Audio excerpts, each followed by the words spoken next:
Bonne soirée à tous en ce jeudi 21 janvier 2021. Ça me fait plaisir d'être là pour la séance, ma foi, 18e séance de ce cours d'eschatologie biblique. Donc, ça me fait plaisir, comme à toutes les semaines, d'être avec vous pour partager ces notions d'eschatologie biblique. Donc, je vous annonce tout de suite que j'avais émis l'hypothèse d'étirer la série non pas à 19, mais à 20 émissions, à 20 séances. Et c'est effectivement ce qui va arriver parce que j'ai reçu quand même quelques questions suite à l'étude de la semaine dernière et j'ai considéré que c'était important de prendre le temps d'y répondre. Donc, ça étire. Donc, je vais prendre une quinzaine de minutes pour revenir sur les deux témoins, de revoir quelques éléments du texte d'Apocalypse 11.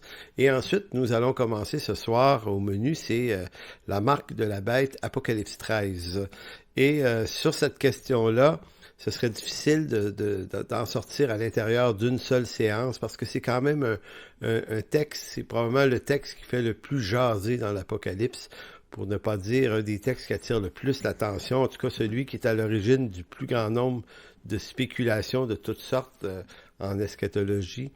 Et j'ai choisi donc de parler l'aspect théologique d'Apocalypse 13, mais également l'aspect de toutes les rumeurs qu'on peut faire porter à ce texte-là. Donc, qu'est-ce qui a souvent été dit sur la marque de la bête, le 666.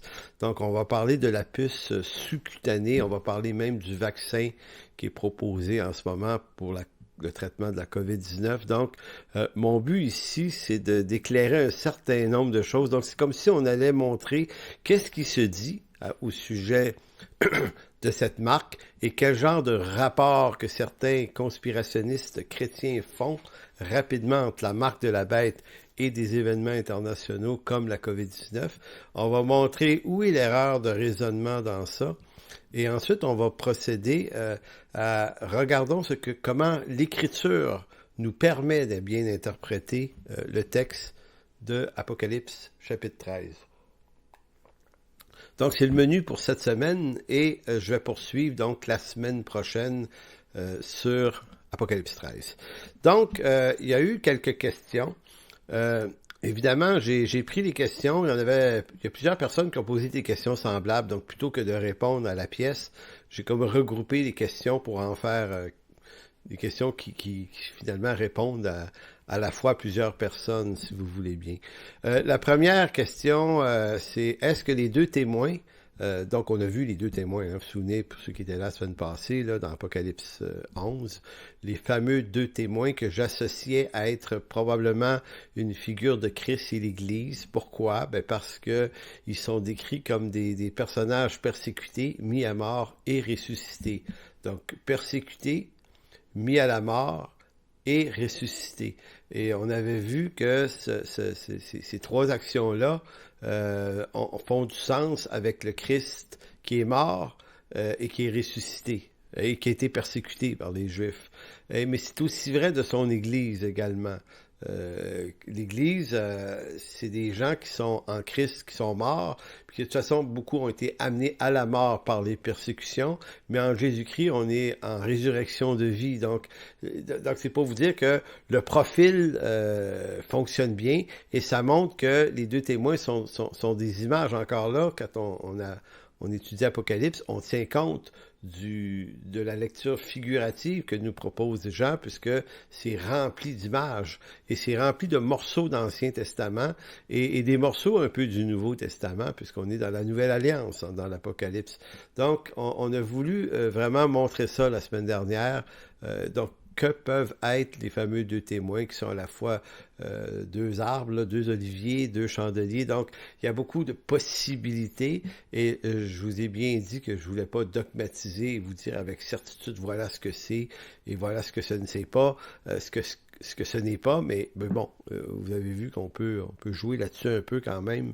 La beauté de la chose, c'est qu'on n'est pas obligé de dogmatiser.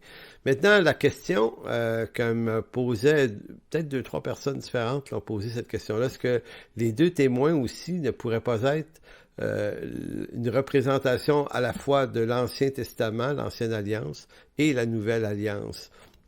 Et c'est intéressant, je sais que cette idée revient régulièrement chez certains commentateurs, car effectivement, on peut aussi voir dans les deux témoins l'image des deux témoignages ancienne alliance et nouvelle alliance qui peuvent symboliser ces deux personnages-là aussi. Oui, puis on avait vu aussi pourquoi deux, pourquoi toujours deux, ben au moins, pourquoi minimum deux, parce que ça prenait toujours deux personnes lorsqu'il est question de témoignage, donc on ne peut pas se sortir, il en faut deux. Donc ça pourrait être effectivement ça.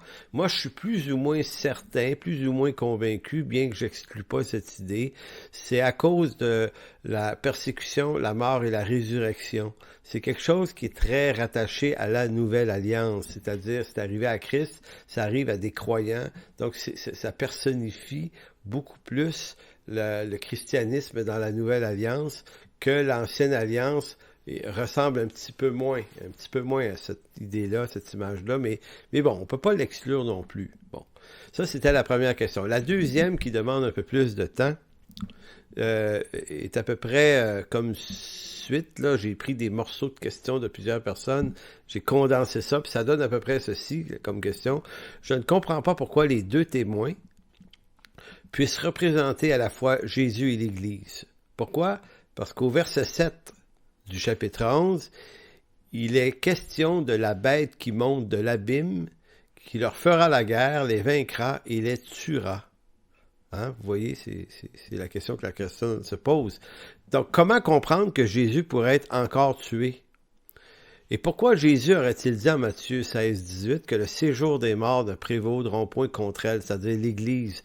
Donc, comment comprendre que l'Église puisse être tuée?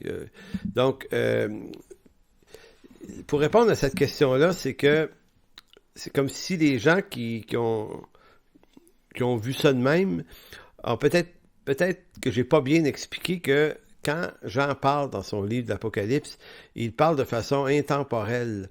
Donc, il n'est pas en train nécessairement de juste parler de l'avenir, puis il n'est pas juste en train de parler de son temps à lui, il est en train de faire une déclaration qui couvre le temps, tout le temps de cette période de la Nouvelle Alliance qui est l'Église, durant laquelle il y aura des persécutions, il y aura des mises à mort, des tortures, mais tous ceux qui sont de toute façon torturés ou meurent pour leur foi sont des ressuscités en Christ. Donc c'est probablement ça l'essentiel de l'image. En fait, il faut comprendre que Jean n'écrit pas comme s'il parlait d'événements futurs, mais comme s'il parlait d'événements qui sont hors d'un temps précis. Il y a quelque chose d'intemporel dans le livre d'Apocalypse, c'est-à-dire quelque chose qui n'appartient pas nécessairement à un moment précis de l'histoire, mais qui est continuellement vrai, même s'il fait référence à des événements qui sont arrivés de façon temporelle. La mort et la résurrection de Christ, c'est arrivé à un moment très précis, mais c'est comme si Jean la réutilisait de façon intemporelle pour décrire les cycles, les fresques de persécution, mort, résurrection, glorification qui se retrouvent, on l'a vu, à 4-5 reprises dans le livre de l'Apocalypse. Donc, c'est pas chronologique et temporel, c'est par fresque et c'est intemporel, c'est toujours un peu vrai. Puis c'est toujours un peu vrai à différents endroits dans le monde. L'Église n'est pas persécutée toujours au même endroit, ça change. Donc, au chapitre 7 d'Apocalypse, lorsqu'il décrit les saints qui ont blanchi leur robe dans le sang de l'agneau, il parle de quelque chose qui était déjà réalisé en son temps. Quand Jean écrit ça, l'apôtre Paul, Pierre et plein d'autres sont morts pour leur foi. Donc, même si on dit que les portes de l'enfer ne prévaudront point contre l'Église, ça dit pas ça que l'Église ne sera pas persécutée et que certains élus de l'Église ne seront pas mis à mort. C'est-à-dire que ce que Christ fait arriver à l'Église, son épouse, ça n'arrêtera pas. Et même si on nous tuait, nous les chrétiens, on est des intuables, on est des ressuscités déjà d'avance et de toute façon, on va ressusciter en nouveauté de vie lorsque Christ va paraître, notre vie va paraître avec lui. Donc, on est en quelque sorte des gens qui peuvent être persécutés, mais ça n'enlève rien à la puissance de Dieu qui protège son Église contre le malin, en quelque sorte. Donc, c'est pour ça que quand Jean décrit les saints qui ont blanchi leur robe dans le sang de l'agneau, il parle de quelque chose qui était déjà arrivé à son époque, de quelque chose qui se produisait à son époque et de phénomène qui va continuer d'arriver à travers les âges jusqu'au retour du Seigneur. Il y aura toujours persécution contre l'Église. Voilà en quelque sorte l'idée. En ce qui concerne la bête qui monte et qui tue les témoins, il faut se souvenir que cette bête fait référence au texte de Daniel. Et ça, c'est une précision que je n'ai pas fait beaucoup la semaine dernière et je vois que c'est revenu dans les questions. Il faut se souvenir que quand il parle de la bête, certains voient juste une bête future, un antéchrist, mais pas l'apôtre, mais le prophète Daniel, c'est de lui qu'émane cette idée de la bête. Maintenant, quand il parle de la bête, lui, il fait référence au 4e empire, c'est-à-dire le monde, l'empire romain. Il faut vraiment toujours avoir de côté le livre de Daniel qui vient éclairer les déclarations de Jean et non pas l'inverse. C'est Daniel qui donne si on veut, les prémices des premières déclarations sur la bête. Et lui, c'est le 4e empire, c'est Rome. Ça peut pas être d'autre chose de la bête, là. Ça veut pas dire qu'il peut pas avoir des personnages à travers l'histoire, des antéchrists, des hommes du péché qui vont apparaître ici et là, qui vont incarner cette même méchanceté. En d'autres mots, c'est à la fois temporel sur le plan prophétique, puisque cette 4e bête a réellement existé dans l'Empire romain, mais à la fois, quand Jean reprend le matériau de Daniel pour parler de la bête, bien évidemment, il fait référence, lui, dans son référent, son morceau qu'il est allé chercher, il est allé chercher dans Daniel. Donc la bête, c'est Daniel, c'est les Romains. Mais ça devient intemporel dans l'histoire puisque différents gouvernements peuvent agir semblablement au pouvoir romain et persécuter de la même façon les chrétiens. Je vous vais tourner dans 2 textes. Daniel 7, 21. Vous allez voir à quel point l'apôtre Jean, dans Apocalypse 11, reprend une déclaration de Daniel 7. Et pourquoi j'ai décidé de choisir ce morceau prophétique qui est particulier? C'est parce que ce texte-là va nous montrer comment Jean travaille la reprise textuelle d'éléments de l'Ancien Testament. Comment il le fait? Il le fait pas à la façon de Paul ou de Pierre ou des autres apôtres ou même de lui-même dans ses propres écrits, là. C'est-à-dire que les autres vont aller chercher une citation complète de l'Ancien Testament. On voit ça dans le livre des Actes au moment de la Pentecôte, quand Pierre fait un discours, là.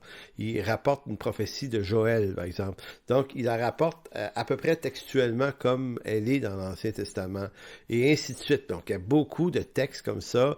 Le livre aux Hébreux, la lettre aux Hébreux est pleine de citations textuellement assez juste de l'Ancien Testament, et les apôtres le font, Paul le fait. Mais Jean, lui, il va pas vraiment chercher des versets complets, il va chercher, je le dis depuis le début, il va chercher des morceaux. Lui, là, c'est un peu, je ne sais pas si l'image que je vais vous donner va être bonne, mais c'est un peu comme si il y avait une maison avec plein de trucs dedans, des meubles, des cadres, des trucs, plein d'objets dedans, et que Jean reconstruisait une maison en se servant des morceaux de cette maison-là. Mais il la refait pas pareil. Elle ressemblera pas exactement à l'autre maison.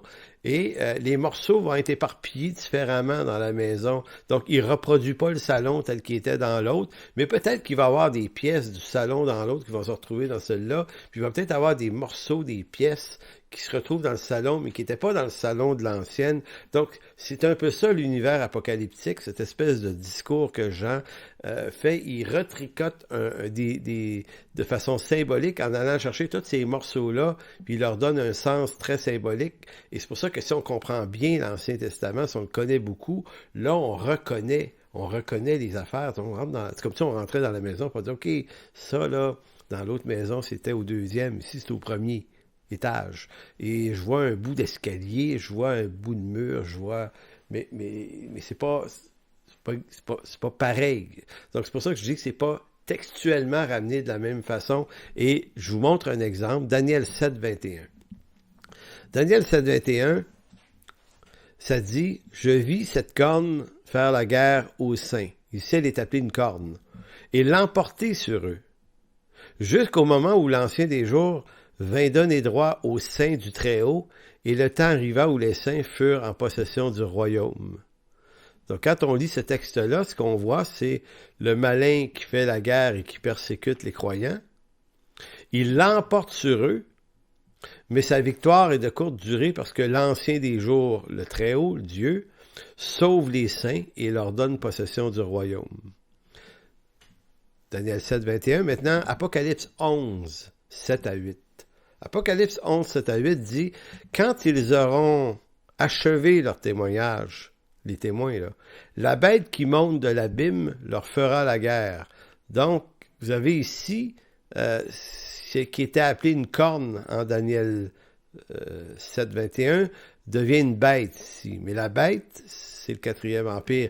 Il dit, le monde de l'abîme leur fera la guerre, les vaincra et les tuera. Donc, vous voyez là la cohésion entre Daniel 7, 21, cette corne je vis cette corne faire la guerre aux saints et l'emporter sur eux. Et dans Apocalypse 11, 7, la bête qui monte de l'abîme leur fera la guerre, les vaincra et les tuera. Je ne sais pas si vous voyez, Jean n'est pas en train de vouloir aller chercher le verset textuellement comme il est dans Daniel. Il va chercher des morceaux, il va changer des noms, mais il raconte la même chose. Verset 8 d'Apocalypse 11, « Et leurs cadavres seront sur la place de la grande ville, qui est appelée, dans un sens spirituel, Sodome et Égypte, la même que là où le Seigneur a été crucifié, et un peu plus loin dans le texte, ils sont déclarés comme, par l'Esprit de Dieu, ils vont ressusciter les deux cadavres en question. » Maintenant, quelqu'un m'a fait remarquer qu'il y a une différence parce que Jésus, lui, a été mis au tombeau alors que les cadavres, eux autres, des deux témoins ne seront pas mis au sépulcre. Comment expliquer que Christ l'a été mis au sépulcre? Mais là, si c'est Christ, une image de Christ, pourquoi ça le décrit comme n'ayant pas été mis au sépulcre? En fait, c'est pas ça qui est important parce que Jean n'est pas dans la textualité, dans la référence textuelle absolue. Il va chercher des morceaux et il reconstruit l'histoire de l'Église persécutée. Donc, s'il les déclare non ensevelis dans un tombeau, dans ce cas-ci, la raison n'est pas claire pourquoi il le fait, puis moi, je suis pas du tout certain. J'essaye de me casser la tête pourquoi il dit ça. La seule chose, c'est parce que dans son texte, il dit « Il faut que les gens de la terre les voient. » Donc, évidemment, si on les embaume, on les met dans un sépulcre, on les voit plus. Ils sont cachés. Mais pour les besoins du discours apocalyptique de Jean, puisqu'il veut que les habitants de la terre les voient morts, se réjouissent et s'envoient des présents tellement ils sont contents qu'ils ont été tués, il faut pas qu'ils soient ensevelis. C'est à peu près la seule raison qu'on peut trouver. Sauf que, en terminant sur ces deux textes-là, si vous les relisez, donc Daniel 7, 21 et 22, et que vous comparez à une bonne partie d'Apocalypse 11, 7 et 8 et un peu plus loin, vous voyez très bien l'écho de Daniel 7 dans Apocalypse 11. C'est la même chose. Une entité démoniaque fait la guerre aux croyants, l'emporte sur eux, peut même les tuer, mais au bout de la course, Dieu ressuscite, redonne la vie et leur redonne le royaume. Donc, je trouve que cet exemple des deux textes ici montre la manière avec laquelle Jean travaille son écrit. Maintenant, c'est pour ça que je vous disais, faut pas chercher dans tous les détails une signification particulière, puis il faut pas chercher des grandes ressemblances, faut rechercher surtout des morceaux, des objets. Donc la bête qui monte et qui fait la guerre aux saints dans Apocalypse 11 est la corne de Daniel 7, est clairement le 4e empire. Pourquoi? Parce que c'est un tribunal romain qui a condamné Jésus-Christ, et Jésus-Christ est mort. Donc Jean n'est pas en train de dire qu'il va remourir à nouveau dans Apocalypse 11. Il est en train, de façon intemporelle, de décrire ces entités que sont le Christ et son Église, qui sont souvent persécutées, vouées à la mort, mais qui ont une vie de résurrection. Donc l'image nous montre le tribunal romain qui a condamné Jésus-Christ, bien que les Juifs ont participé au procès. C'est un tribunal romain qui a donné droit à la crucifixion, parce que les Juifs ne pouvaient pas condamner à mort sans passer par un tribunal romain. Ils pouvaient juger les actes des Juifs s'ils voulaient, qui étaient relatifs à leur loi, mais quand venait, si ça méritait la mort, à ce moment-là, le monde romain exigeait que ce soit ces tribunaux qui examinent la cause. Donc, c'est pour ça que la quatrième bête a effectivement est responsable de la mort et la crucifixion du Messie. Et pendant les 3 siècles qui ont suivi, Rome a persécuté des milliers de croyants. Vous avez des pères de l'Église, vous avez Eusèbe notamment et d'autres, Polycarpe et d'autres grands personnages des premiers siècles qui en ont quand même parlé des persécutions romaines. Donc Rome a mis à mort des milliers. C'est très difficile historiquement de savoir exactement le nombre. C'est certainement pas des centaines de milliers. Certains parlent de quelque part entre 4 000 à 10, 12, 15 000. Certains peuvent aller jusqu'à 30, 40, 50 000 chrétiens. Mais c'est quand même beaucoup de monde massacré là, pour le nom du Christ, persécuté par cette quatrième bête qui était les Romains. Donc lorsque Jean parle lorsque Jean écrit Apocalypse 11, c'est pour ça que je dis qu'il n'est pas futuriste dans son approche, mais il est intemporel dans sa description des choses, puisqu'il redit la même histoire à travers des fresques différentes. Mais cette bête, image des pouvoirs politiques à travers l'histoire de l'Église, sera éliminée par le Christ à son retour. Donc, je terminerai sur cette question-là de la façon suivante. L'Empire romain est tombé en 410 après Jésus-Christ par Alaric, ce prince du nord de l'Europe qui a attaqué Rome en pleine nuit, parce que le fleuve, le Pô, avait gelé cette nuit-là, il a pu traverser avec ses armées, incendier Rome en 410. Du côté de Rome, oui, puis l'autre branche de l'Empire romain qui était à Constantinople, de l'autre côté en Turquie, est tombée 1000 ans plus tard.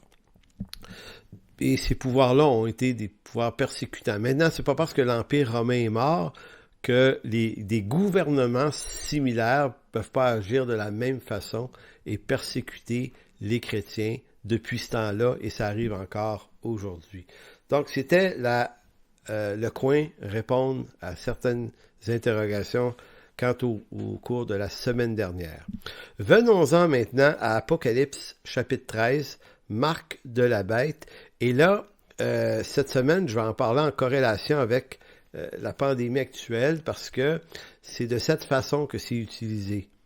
Donc, en gros, le scénario qui est décrit par certains chrétiens, et j'appelle ça, c'est la branche conspirationniste du monde chrétien. Ça ne signifie pas que tous les chrétiens sont des conspirationnistes, je précise.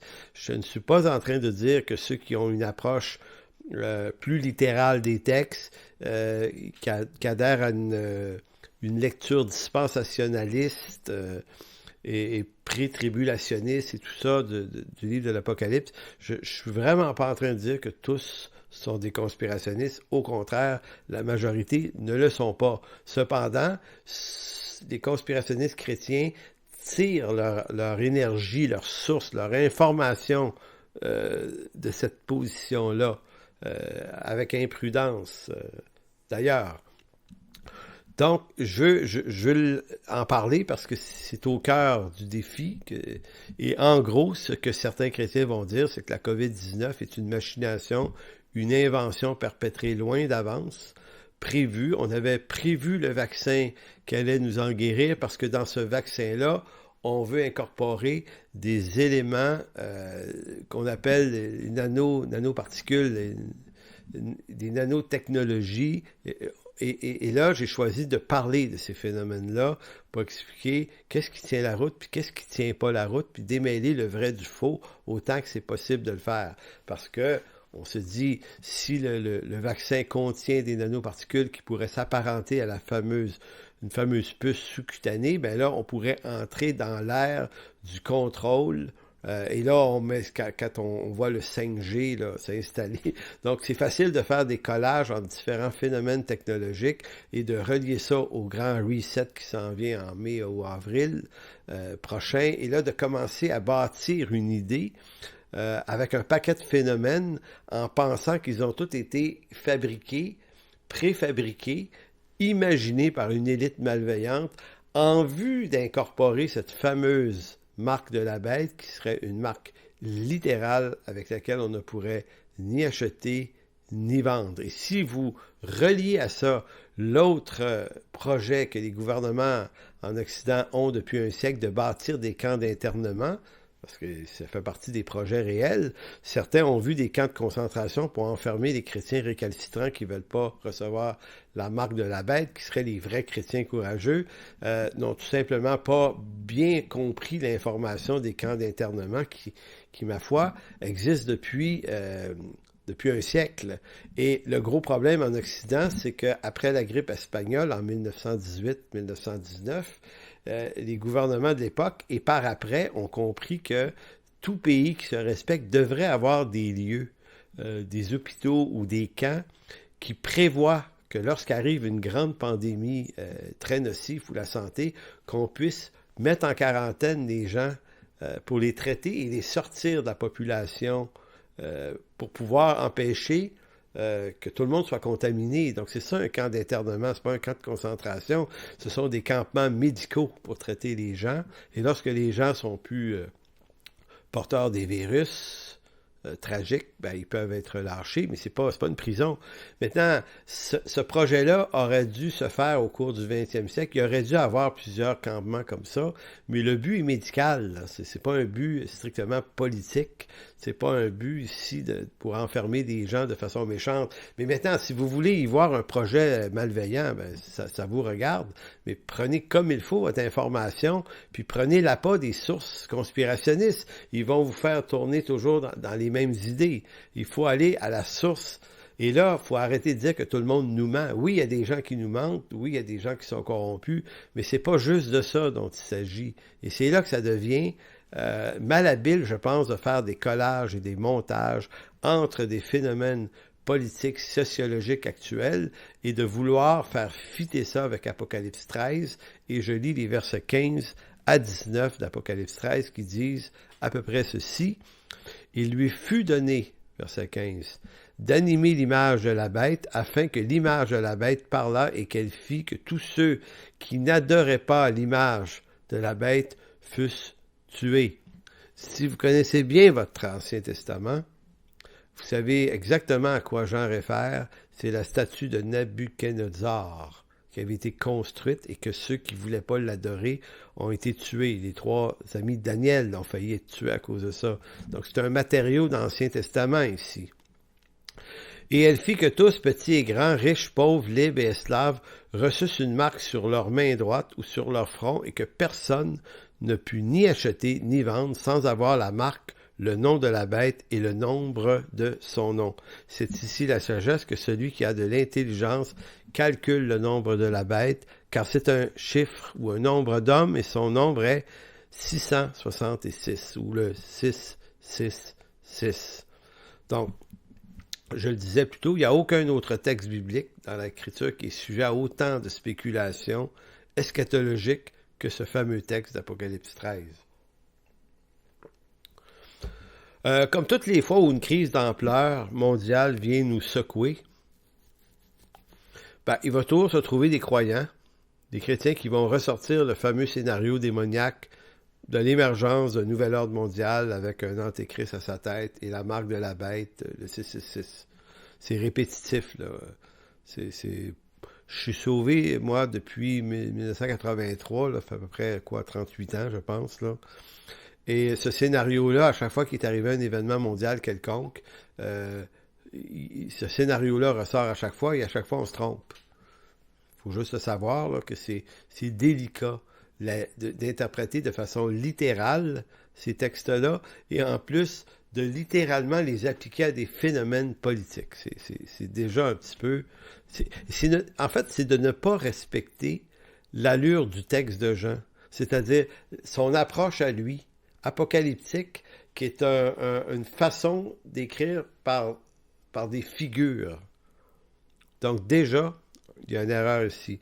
Donc selon plusieurs, puisqu'on peut lire que dans ce texte, sans cette marque de la bête sur la main droite ou sur le front, nul ne peut ni acheter ni vendre, ben on fait un lien direct entre cette marque de la bête et le développement de ce qu'on appelle en ce moment les nanotechnologies, les nanotechnologies associées au développement du transhumanisme. On va parler de nanotechnologie et je vais vous parler également de transhumanisme aussi dans cette séance. Maintenant, on fait le lien entre Marc de la Bête et les nouvelles technologies. D'où l'idée qu'une puce sous-cutanée nommée, selon l'acronyme pour certains, c'est la NFC ou la RFID, serait injectée dans nos membres par le biais d'un vaccin contre la COVID-19. Ça, c'est la thèse entretenue. Maintenant, on va parler de ce que sont ces puces.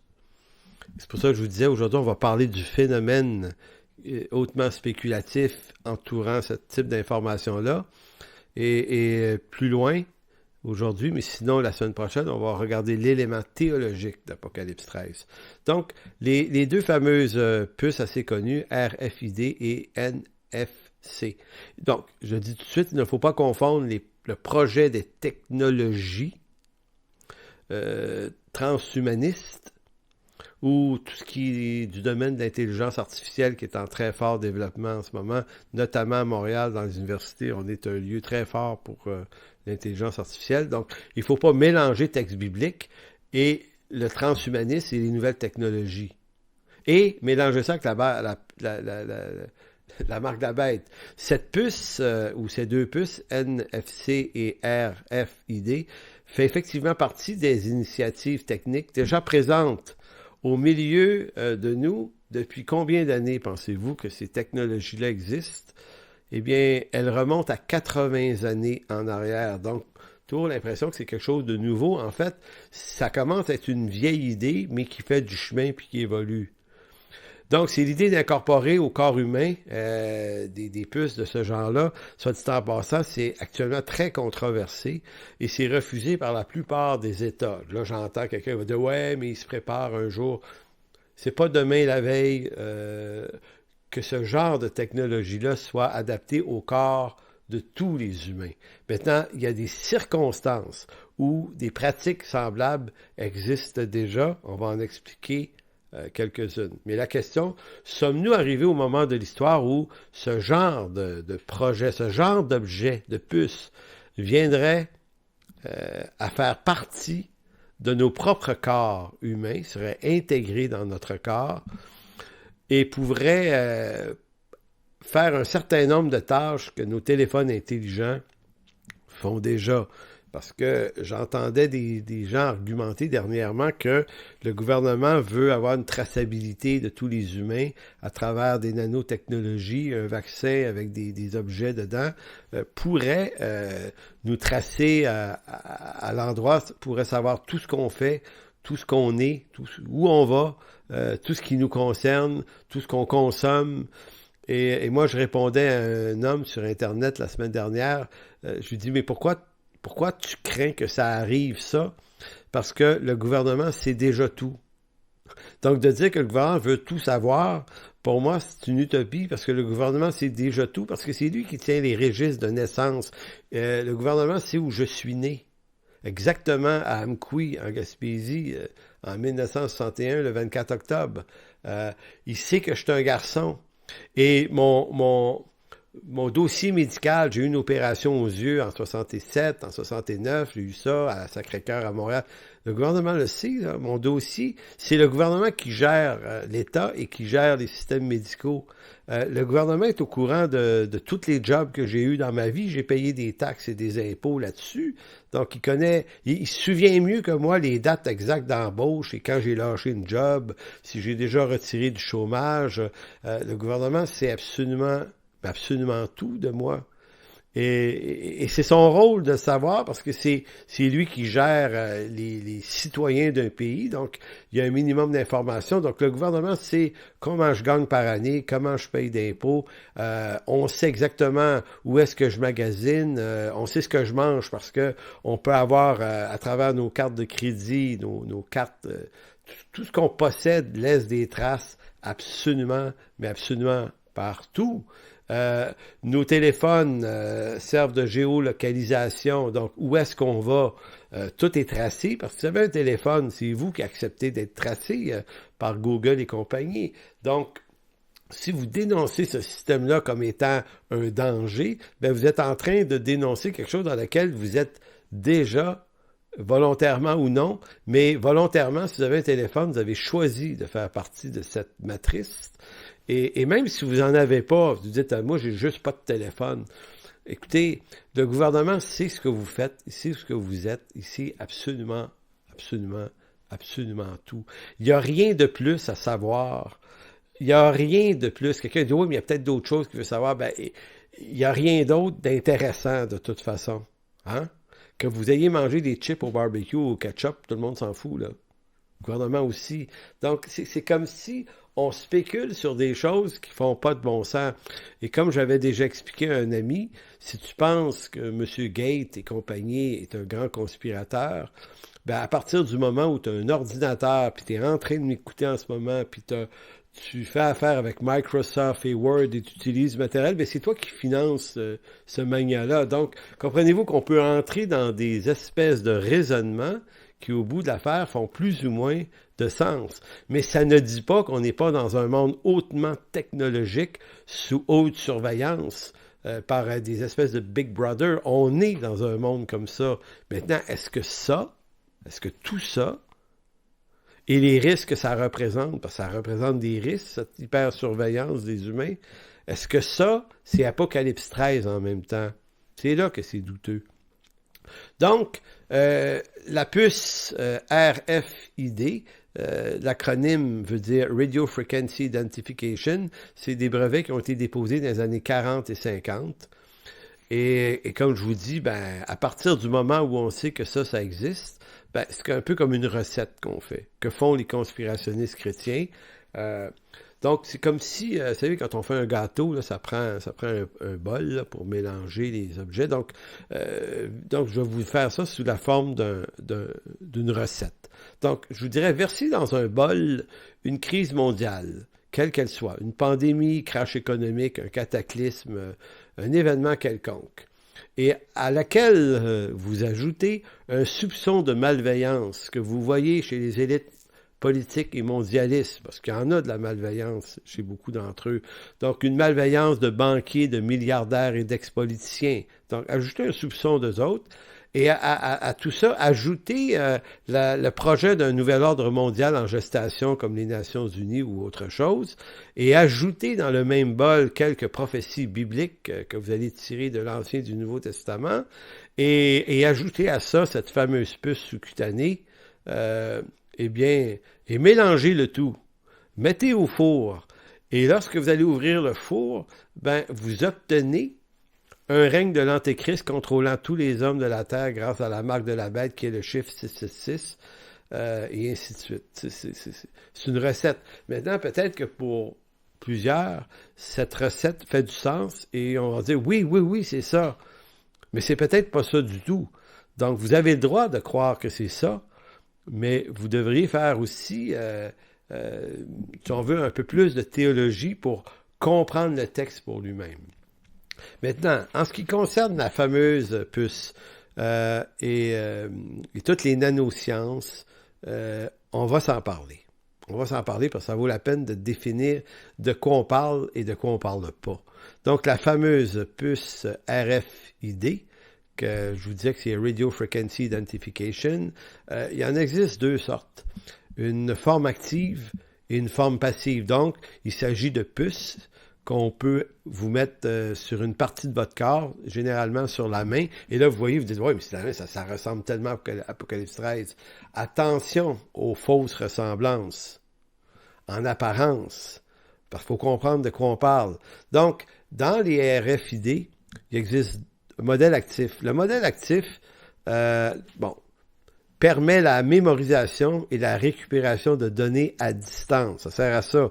Utilisé dans les secteurs industriels surtout, dans le monde agroalimentaire, dans l'aéronautique toujours, et aussi dans le monde de la santé et du transport. Donc, des puces, elles ne sont pas actuellement généralement injectées dans des corps humains. Ça peut arriver que des expériences sont faites dans certaines entreprises, mais elles sont surtout maintenant dans des objets pour une forme de radiodétection. Ça peut servir à des entreprises lorsque vient le temps de voir leur inventaire, combien d'objets de telle sorte il nous reste dans le backstore. Ben, avec ces procédés-là, on pèse sur un piton sur l'ordi, on sait exactement quand il y en a... il en reste 8 de ces objets-là parce que la radiodétection par des puces comme ça, c'est à ça que ça sert en ce moment, en gros. Les plus actives, là, les plus fortes, ont un rayon d'action de pas plus de 100 mètres autour. C'est quand même beaucoup. 300 pieds. Donc, pour une entreprise, les plus fortes, c'est les actives. C'est ça qui leur permet. Mais dépasser 100 mètres, ça fonctionne, ça perd de l'activité beaucoup, parce que c'est tellement petit que l'émission d'onde que ça peut prendre est faible. Donc, c'est pas du gros radar, c'est de la microtechnologie. Donc, c'est pas très puissant. Ça, c'est les actives, mais il existe la version passive qui, elle, demande aucune source d'énergie.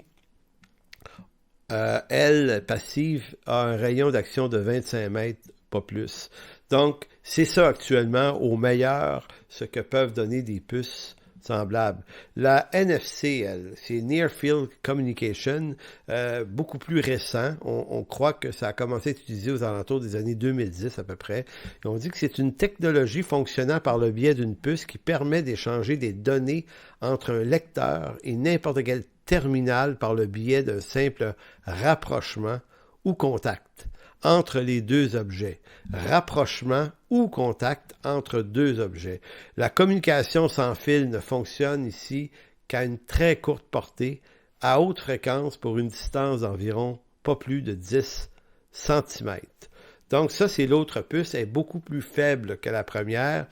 Elle est utilisée, paraît-il, dans certaines entreprises où les gens travaillent, des entreprises qui nécessitent une sécurité maximale.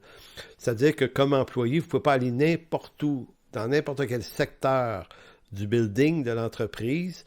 Donc, on peut vous placer une puce dans une main et plutôt que vous donner un trousseau de clés ou des cartes pour ouvrir des portes et des secteurs, bien, votre puce est programmée et vous permet d'entrer dans certains secteurs de l'entreprise, mais pas dans d'autres. Et ça, c'est votre patron qui programme où vous pouvez aller.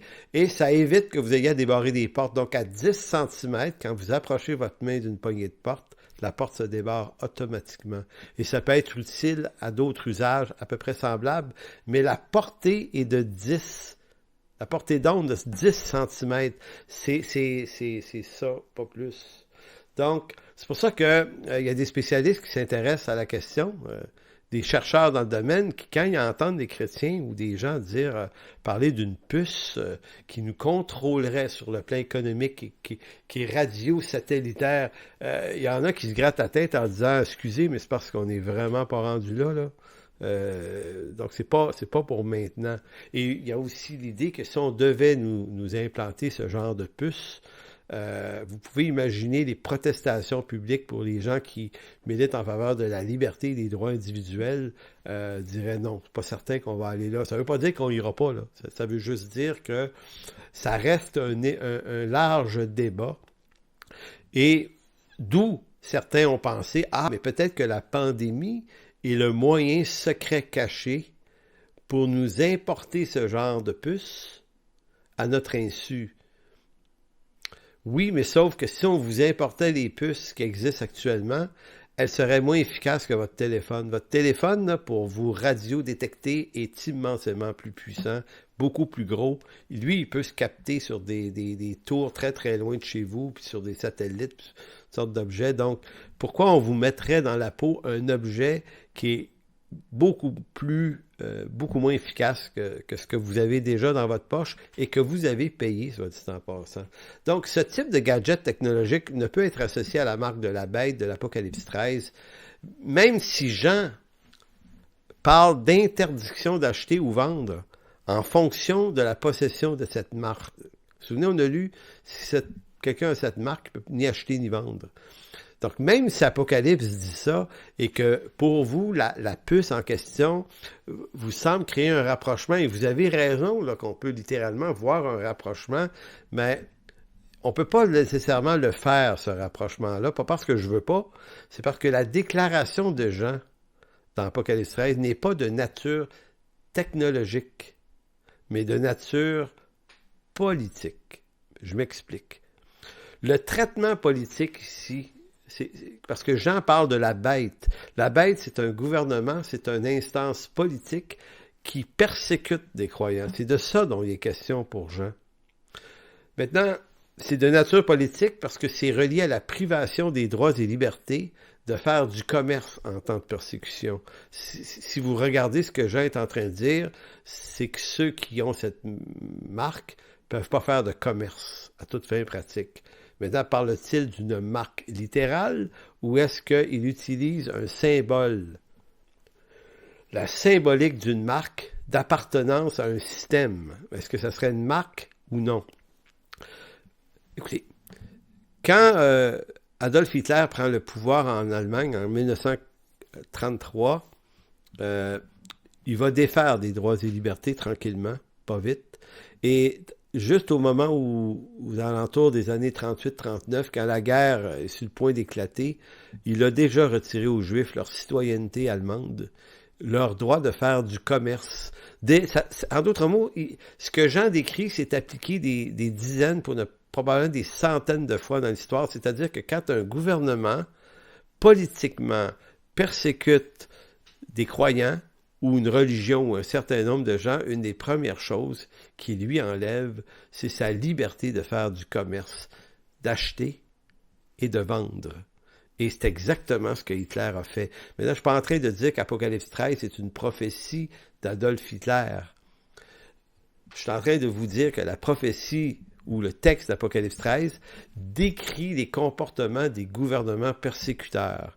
La privation du droit de faire du commerce est monnaie courante dans tous les siècles et dans tous les régimes totalitaires qui ont persécuté des chrétiens notamment. En URSS, en 1917, quand Staline prend le pouvoir, là, on institue un régime de terreur, mais un régime athée, où on interdit le christianisme d'avoir pleine liberté, et ceux qui s'affichent comme tels vont être privés d'une certaine quantité de leurs droits, pour ne pas dire même être envoyés dans les goulags. En Chine, en Corée du Nord, c'est la même chose. C'est toujours la même procédure. On vous gruge vos droits, et un des droits les plus importants qu'un humain possède, c'est de pouvoir acheter et vendre, en d'autres mots, de pouvoir exister, de pouvoir manger, de pouvoir, ça prend de l'argent, ça prend des moyens pour le faire.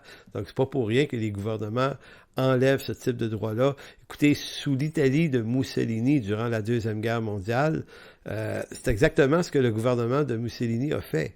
Il a retiré aux Juifs en Italie le droit d'avoir des commerces. Et si vous voulez voir un film qui traite la chose avec beaucoup de dignité, c'est le film de Roberto Benigni qui s'appelle La vie est belle. C'est un film que j'ai vu à quelques reprises et c'est exactement ce qui arrive à ce commerçant qui avait une boutique en Italie. Il a été obligé de la fermer. Donc, c'est ce qu'amène les persécutions. Écoutez, en France, là, durant la Renaissance, les Huguenots chrétiens ont eu le même problème dans beaucoup de villes de France. Quand j'étais à l'université, j'ai fait des travaux là-dessus. On retirait aux Huguenots toutes sortes de droits à certains moments donnés, vu qu'ils n'étaient pas des catholiques en France, ils perdaient le droit de faire un certain nombre d'activités. Donc, il faut comprendre qu'Apocalypse 13, Jean, il pense pas à des technologies futuristes, lui. Il est en train de penser à ce qui se fait depuis toujours lorsqu'un gouvernement persécute une frange de sa population, il lui retire le droit de faire du commerce. Et c'est ce qui est arrivé à travers l'histoire de l'Église. C'est ce qui est arrivé aux Juifs, à beaucoup de chrétiens dans certaines périodes de persécution romaine. Pendant Jésus-Christ et le moment où l'Empire romain devient un peu plus chrétien, là, il se passe 3-4 siècles environ, il n'y a pas eu 4 siècles de persécution, mais il y a eu une dizaine de vagues de persécution où ça s'est passé. Donc ça, c'était un premier point que je voulais mentionner sur Apocalypse 13 et les technologies. Maintenant, j'ai parlé des technologies reliées au transhumanisme. J'en parle un petit peu aujourd'hui. Je n'étais pas obligé, mais je le fais parce que c'est relié aux fameuses histoires de puces et parce que je vais redonner un cours à partir du mois de février qui va s'appeler l'histoire du progressisme. Et dans ce cours-là, je vais en parler davantage.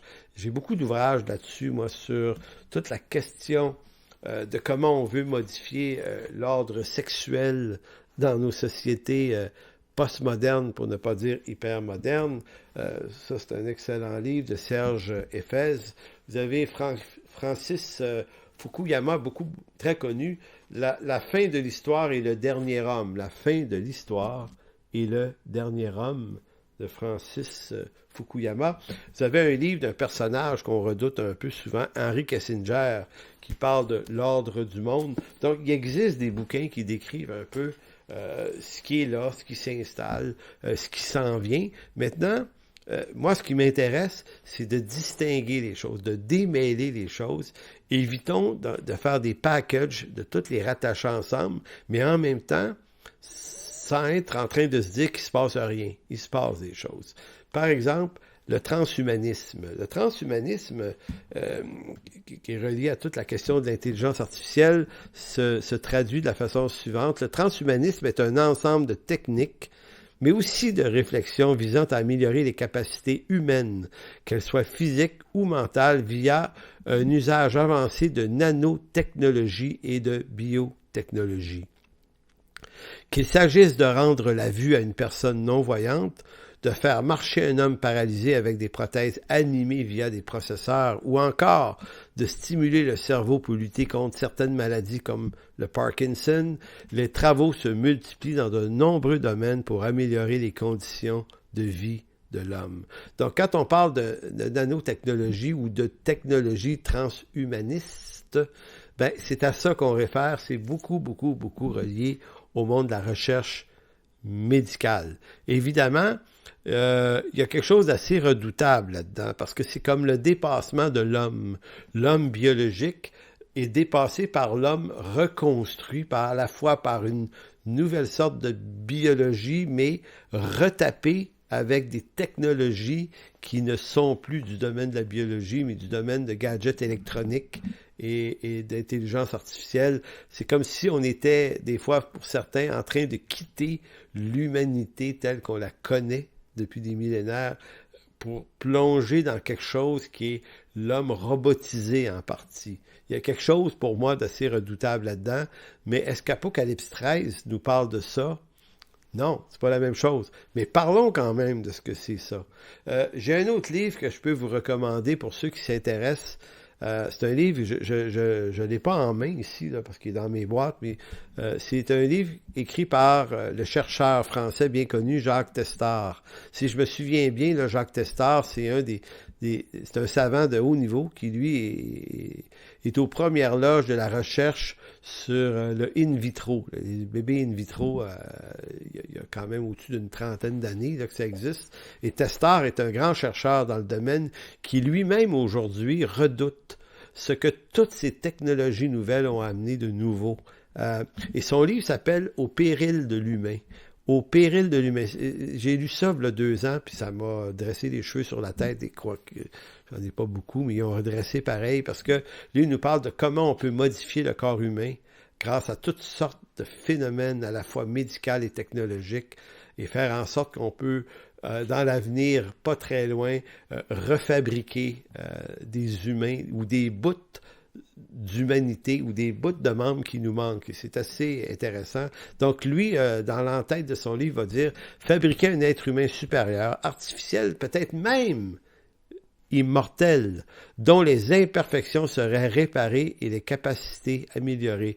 Telle est l'ambition du mouvement transhumaniste qui voit le dépassement de l'humanité grâce à la technologie et l'avènement prochain d'un homme augmenté, façonné par des biotechnologies, des nanosciences et de la génétique. Avec le risque de voir se développer une sous-humanité de plus en plus dépendante de technologies qui modèleront son corps et son cerveau, ses perceptions et ses relations aux autres. Non plus un homme simplement nouveau, celui dont rêvaient les révolutionnaires, mais plutôt un homme-machine au service du capitalisme. Donc, M. Testard, qui était un chercheur de haut niveau, qui était très engagé dans tout ça, a un peu fait volte-face. Et c'est ce qu'il explique dans son livre « Au péril de l'humain ». En d'autres mots, on a l'impression, en lisant son livre, que lui a l'impression d'avoir participé à la mise en place d'un phénomène qu'il redoute au plus haut point. Donc, est-ce que ça a un lien avec Apocalypse 13? Pas vraiment. Pas dans le discours de Jean. Que penser des nanoparticules dans le vaccin contre la COVID-19? Donc, je vais m'avancer un petit peu là-dessus et on va s'interrompre ce soir pour cette 18e séance et ça permettra la semaine prochaine d'entrer maintenant dans le discours théologique de l'Écriture au sujet d'Apocalypse 13. Donc, que penser du vaccin ou des nanoparticules que certains dénoncent comme étant dans les vaccins de la COVID-19? Donc, les théories selon lesquelles les nanoparticules des futurs vaccins constitueraient une technologie dangereuse et un instrument de contrôle permettant de localiser grâce à la 5G circulent régulièrement actuellement sur nos réseaux sociaux. Sur les risques associés aux nanoparticules dans les vaccins et l'ARN qui en serait le messager, Camille Lott assure que ce n'est absolument pas le cas. Il n'y a rien de dangereux ici. Il n'y a aucun souci à se faire, précise ce chercheur. Donc, vous direz, oui, mais lui, il fait partie de la machine, il va mentir. Attention, c'est parce qu'il n'est pas le seul. S'il y a beaucoup de gens qui ont dénoncé puis qui ont fait porter à ce vaccin une quantité d'objets de nanoparticules super dangereuses, il y a aussi une grande quantité de médecins qui ont repris et qui ont réexpliqué ce qu'il y avait réellement dans ces vaccins et ce qui avait réellement pas rapport avec la réalité. Donc, disent-ils, les nanoparticules dans les vaccins contre la COVID-19 injectés en quantité sont relativement faibles, sont composés de lipides et conçus pour se dégrader progressivement. Ce sont des molécules qui sont tout à fait naturelles car nos cellules sont déjà toutes entourées de lipides. C'est quelque chose de biologiquement tout à fait normal. Donc, c'est pas des nanoparticules électroniques. Pourquoi des lipides? Parce que les lipides permettent de conserver l'objet qu'on vous injecte plus longtemps pour que votre protection contre une maladie dure plus longtemps. Le vaccin a en lui des lipides qui permettent à l'élément qui combat le virus de rester beaucoup plus longtemps présent pour une meilleure protection. C'est un peu ça la raison. On ajoute la société de biotechnologie allemande BioNTech, qui est associé à Pfizer, a développé depuis plus d'une dizaine d'années son savoir-faire en nanotechnologie au travers les traitements prometteurs, notamment contre le cancer. Donc, c'est tout le monde de l'oncologie dans les prochaines années qui va être amélioré grâce à la médecine qui utilise des biotechnologies et des nanotechnologies. Donc, pour des chercheurs, ils vont dire, on n'est pas en train de vous pucer, là. C'est pas ça qu'on fait, c'est qu'on est simplement rendu plus loin dans la recherche médicale. Et vous risquez d'en profiter, peut-être si le traitement du cancer dans 15-20 ans pourrait être beaucoup plus efficace que les traitements oncologiques actuels. C'est de ça dont on parle. Mais contrairement à ce qui est avancé, ce projet n'a ni vocation à pucer l'humanité, ni à être utilisé dans le cadre du combat contre la COVID-19. L'un des ingénieurs du MIT, là, c'est la fameuse grosse université des technologies là, aux États-Unis, Kevin McHugh, l'a confirmé auprès de l'agence Reuters en mars dernier. Dit-il, la technologie employée n'a rien à voir avec une puce sous-cutanée électronique et il n'est pas prévu de l'utiliser contre des virus comme le coronavirus, c'est-à-dire des puces sous-cutanées, mais des nanoparticules formées de lipides, oui. Donc, écoutez, je vais m'interrompre là-dessus cette semaine. Donc, vous voyez qu'on a moins fait regarder l'angle théologique d'Apocalypse 13. Je voulais me concentrer sur qu'est-ce qu'on fait dire à l'excès, à la limite, qu'est-ce qu'on peut faire dire à Apocalypse 13. Et je vous disais, Apocalypse 13 parle de traitement défavorable aux croyants mis en état de persécution, qu'on prive de leurs biens, de leur pouvoir de faire du commerce, d'acheter, de vendre. Et ça n'est qu'un phénomène politique et historique déjà passé, déjà présent, qui va continuer à exister dans certains pays. Donc, Jean n'est pas en train de parler de contrôle de nos corps, de nos pensées par des nanosciences. Et c'est important de faire cette distinction-là, je pense. Et la semaine prochaine, donc la séance 19, on va entrer dans l'explication d'Apocalypse 13 en citant des bons théologiens comme G.K. Beale, qui a écrit beaucoup là-dessus, M. Carson aussi et d'autres, et comment comprendre les chiffres, les modèles, les personnages qui sont reliés aux chiffres de la bête, le 666. Quel est-il? C'est ce que nous verrons la semaine prochaine. Alors, merci, Père, de bénir cette classe aujourd'hui, cette séance. Merci qu'elle puisse être utile à nos entendements pour se faire une tête sur ce qui se passe en notre temps.